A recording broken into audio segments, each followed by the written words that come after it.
شروع اللہ کا نام لے کر جو بڑا مہربان نہایت رحم والا ہے۔ جو مخلوق آسمانوں اور زمین میں ہے اللہ کی تسبیح کرتی ہے، اور وہ غالب ہے، حکمت والا ہے۔ آسمانوں اور زمین کی بادشاہی اسی کی ہے، وہی زندگی دیتا ہے اور وہی موت دیتا ہے، اور وہ ہر چیز پر قادر ہے۔ وہی اول اور وہی آخر، اور اپنی قدرتوں سے سب پر ظاہر اور پھر بھی پوشیدہ ہے، اور وہ ہر چیز کا خوب جاننے والا ہے۔ وہی ہے جس نے آسمانوں اور زمین کو 6 دن میں پیدا کیا، پھر عرش پر جلوہ افروز ہوا۔ جو چیز زمین میں داخل ہوتی اور جو اس سے نکلتی ہے، اور جو آسمان سے اترتی اور جو اس میں چڑھتی ہے، سب اس کو معلوم ہے۔ اور تم جہاں کہیں بھی ہو وہ تمہارے ساتھ ہوتا ہے، اور جو کچھ تم کرتے ہو اللہ اس کو دیکھ رہا ہے۔ آسمانوں اور زمین کی بادشاہی اسی کی ہے، اور سب معاملات اسی کی طرف رجوع ہوتے ہیں۔ وہی رات کو دن میں داخل کرتا اور دن کو رات میں داخل کرتا ہے، اور وہ دلوں کے بھیدوں تک سے واقف ہے۔ لوگوں، اللہ پر اور اس کے رسول صلی اللہ علیہ وآلہ وسلم پر ایمان لاؤ، اور جس مال میں اس نے تم کو اپنا نائب بنایا ہے اس میں سے خرچ کرو۔ اب جو لوگ تم میں سے ایمان لائے اور مال خرچ کرتے رہے ان کے لیے بڑا ثواب ہے۔ اور تم کیسے لوگ ہو کہ اللہ پر ایمان نہیں لاتے، حالانکہ اس کے پیغمبر صلی اللہ علیہ وآلہ وسلم تمہیں بلا رہے ہیں کہ اپنے پروردگار پر ایمان لاؤ، اور اگر تم کو یقین ہو تو وہ تم سے اس کا عہد بھی لے چکا ہے۔ وہی تو ہے جو اپنے بندے پر واضح آیتیں نازل فرماتا ہے تاکہ تم کو اندھیروں سے نکال کر روشنی میں لائے۔ بے شک اللہ تم پر نہایت شفقت کرنے والا ہے، مہربان ہے۔ اور تم کو کیا ہوا ہے کہ اللہ کے رستے میں خرچ نہیں کرتے، حالانکہ آسمانوں اور زمین کی وراثت اللہ ہی کی ہے۔ جس شخص نے تم میں سے فتح مکہ سے پہلے خرچ کیا اور جنگ کی، وہ اور جس نے یہ کام بعد میں کیے وہ برابر نہیں۔ ان کا درجہ ان لوگوں سے کہیں بڑھ کر ہے جنہوں نے بعد میں مال خرچ کیے اور کفار سے جنگ کی، اور اللہ نے سب سے ہی ثواب نیک کا وعدہ کیا ہے، اور جو کام تم کرتے ہو اللہ ان سے واقف ہے۔ کون ہے جو اللہ کو نیک نیتی سے قرض دے تو وہ اس کو کئی گنا ادا کرے گا، اور اس کے لیے عزت کا صلہ یعنی جنت ہے۔ جس دن تم مومن مردوں اور مومن عورتوں کو دیکھو گے کہ ان کے ایمان کا نور ان کے آگے آگے اور داہنی طرف چل رہا ہے، تو ان سے کہا جائے گا کہ تم کو بشارت ہو کہ آج تمہارے لیے باغ ہیں جن کے نیچے نہریں بہ رہی ہیں، ان میں تم ہمیشہ رہو گے، یہی بڑی کامیابی ہے۔ اس دن منافق مرد اور منافق عورتیں مومنوں سے کہیں گے کہ ہمارے لیے انتظار کرو کہ ہم بھی تمہارے نور سے روشنی حاصل کریں۔ ان سے کہا جائے گا کہ پیچھے کو لوٹ جاؤ، پس وہاں نور تلاش کرو۔ پھر ان کے بیچ میں ایک دیوار کھڑی کر دی جائے گی جس میں ایک دروازہ ہوگا، جو اس کی جانب اندرونی ہے اس میں تو رحمت ہے، اور جو بیرونی جانب ہے اس طرف عذاب ہے۔ تو منافق لوگ مومنوں سے کہیں گے کہ کیا ہم دنیا میں تمہارے ساتھ نہ تھے؟ وہ کہیں گے کیوں نہیں تھے، لیکن تم نے خود اپنے آپ کو بلا میں ڈالا اور ہمارے لیے گردش زمانہ کے منتظر رہے، اور اسلام میں شک کیا، اور فضول آرزوؤں نے تم کو دھوکے میں ڈالے رکھا، یہاں تک کہ اللہ کا حکم آ پہنچا، اور اللہ کے بارے میں تم کو وہ شیطان بڑا فریبی فریب دیتا رہا۔ تو آج تم سے کوئی معاوضہ نہیں لیا جائے گا، اور نہ کافروں ہی سے قبول کیا جائے گا۔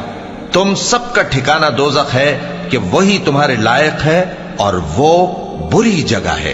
کیا ابھی تک مومنوں کے لیے اس کا وقت نہیں آیا کہ اللہ کی یاد کرنے کے وقت اور قرآن جو حق کی طرف سے نازل ہوا ہے اس کے سننے کے وقت ان کے دل نرم ہو جائیں، اور وہ ان لوگوں کی طرح نہ ہو جائیں جن کو ان سے پہلے کتابیں دی گئی تھیں، پھر ان پر طویل عرصہ گزر گیا تو ان کے دل سخت ہو گئے، اور ان میں سے اکثر نافرمان ہیں۔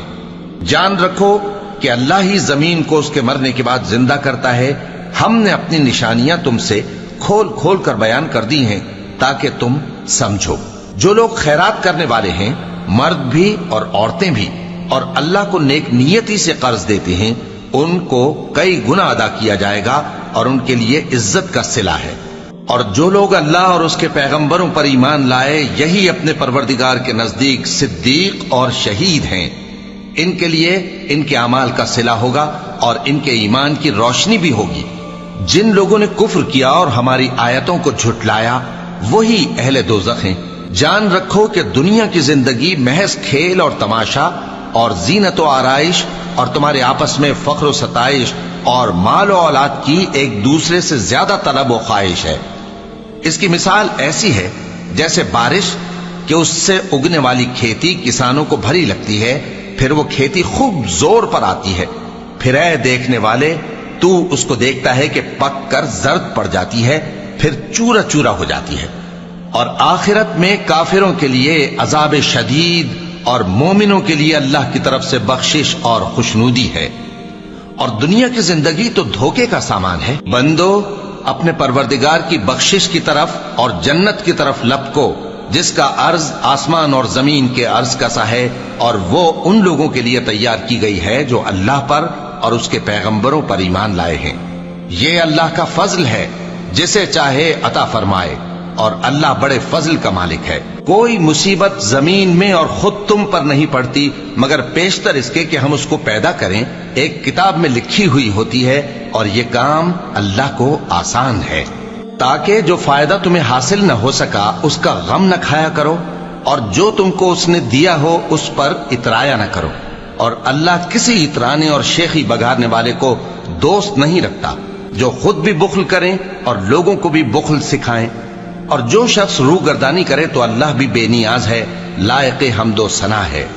ہم نے اپنے پیغمبروں کو کھلی نشانیاں دے کر بھیجا اور ان پر کتابیں نازل کی اور میزان عدل، تاکہ لوگ انصاف پر قائم رہیں، اور لوہا پیدا کیا کہ اس میں اسلحہ جنگ کے لحاظ سے زور بھی بہت ہے اور لوگوں کے لیے فائدے بھی ہیں، اور اس لیے کہ جو لوگ بن دیکھے اللہ اور اس کے پیغمبروں کی مدد کرتے ہیں اللہ ان کو معلوم کرے۔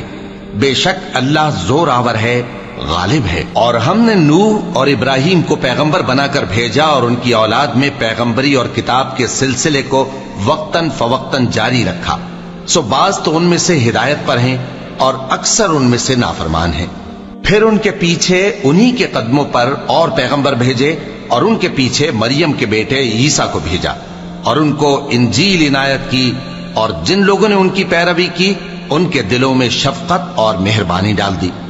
اور ترک دنیا والی نئی بات تو خود انہوں نے نکال لی، ہم نے ان کو اس کا حکم نہیں دیا تھا، مگر انہوں نے اپنے خیال میں اللہ کی خوشنودی حاصل کرنے کے لیے آپ ہی ایسا کر لیا تھا، پھر جیسا اس کو نبھانا چاہیے تھا نبھا بھی نہ سکے۔ پس جو لوگ ان میں سے ایمان لائے ان کو ہم نے ان کا اجر دیا، اور ان میں بہت سے نافرمان ہیں۔ مومنو اللہ سے ڈرو اور اس کے پیغمبر پر ایمان لاؤ، وہ تمہیں اپنی رحمت سے دگنا اجر عطا فرمائے گا اور تمہارے لیے روشنی کر دے گا جس میں تم چلو گے، اور تم کو بخش دے گا، اور اللہ بخشنے والا ہے، مہربان ہے۔ یہ باتیں اس لیے بیان کی گئی ہیں کہ اہل کتاب جان لیں کہ وہ اللہ کے فضل پر کچھ بھی قدرت نہیں رکھتے، اور یہ کہ فضل اللہ ہی کے ہاتھ میں ہے، وہ جس کو چاہتا ہے دیتا ہے، اور اللہ بڑے فضل کا مالک ہے۔